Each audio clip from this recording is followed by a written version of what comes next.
সরিষা থেকে কিভাবে সরিষার তৈল উৎপাদন করা হয় সেটাই আপনাদেরকে দেখাবো। আসসালামু আলাইকুম। আজকে চলে যাচ্ছি আমি আমাদের পার্শ্ববর্তী বাজার চিউরা কাজীর বাজার। এখানে আসার উদ্দেশ্য হচ্ছে সরিষা ভাঙিয়ে সরিষার খাঁটি তৈল উৎপাদন করব। তো আজকে আমি আপনাদেরকে সরিষা থেকে সরিষার তেল উৎপাদন করার মূল প্রসেসটা দেখাবো ইনশাআল্লাহ। তো প্রথমে আমরা তাদের দোকানে আসি। দোকানে আসার পর তারা আমাদের সরিষার বস্তাটা মেপে নিয়েছিল। এই বস্তায় মোট সরিষা ছিল 27 কেজি। তো ভাইটি প্রথমে আমাদের অল্প কিছু সরিষা একটি পাত্রে ঢেলে নেয়, পরবর্তীতে হালকা পানি দিয়ে সরিষাগুলো একটু মিক্সার করে নেয়। সরিষাগুলো পানি দিয়ে মিক্সার করার পর উনি সরিষাগুলো মেশিনে ঢেলে দেয়। তো সরিষাগুলো মেশিনে দেওয়ার অল্প কিছুক্ষণ পর পরে এক সাইড দিয়ে সরিষার তৈল বের হচ্ছে, আরেক সাইড দিয়ে গরুর খৈল বের হচ্ছে। আসলে আমি অবাক হয়েছিলাম শুধু এই জিনিসটা দেখে। আল্লাহ তাআলার কি কুদরত, ছোট্ট ছোট্ট সরিষার দানার থেকে এত বড় বড় খৈল তৈরি হচ্ছে। আসলে ভাই সত্যি বলতে আমার লাইফে এটা প্রথম যে সরিষার দানার থেকে সরিষার তেল উৎপাদন করা হচ্ছে এবং গরুর খাদ্য খৈল উৎপাদন করা হচ্ছে আমি প্রথম দেখতেছি। মূলত আমরা প্রত্যেক বছর ধান রোপণ করে থাকি, কিন্তু সরিষা রোপণ করা হয় না। এই বছর আমরা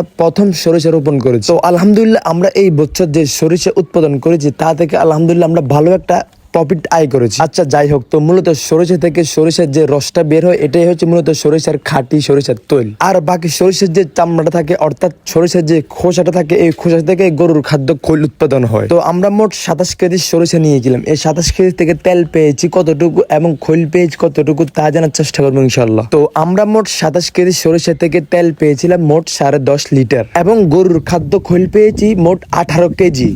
তো আমরা এই সরিষা ভাঙতে আমাদের মোট খরচ হয়েছে 540 টাকা, মানে প্রতি কেজি 20 টাকা করে। তো আজকের ভিডিও এই পর্যন্তই। সব ভালো থাকবেন। আসসালামু আলাইকুম রহমতুল্লাহি তাআলা ওয়া বারাকাতুহু।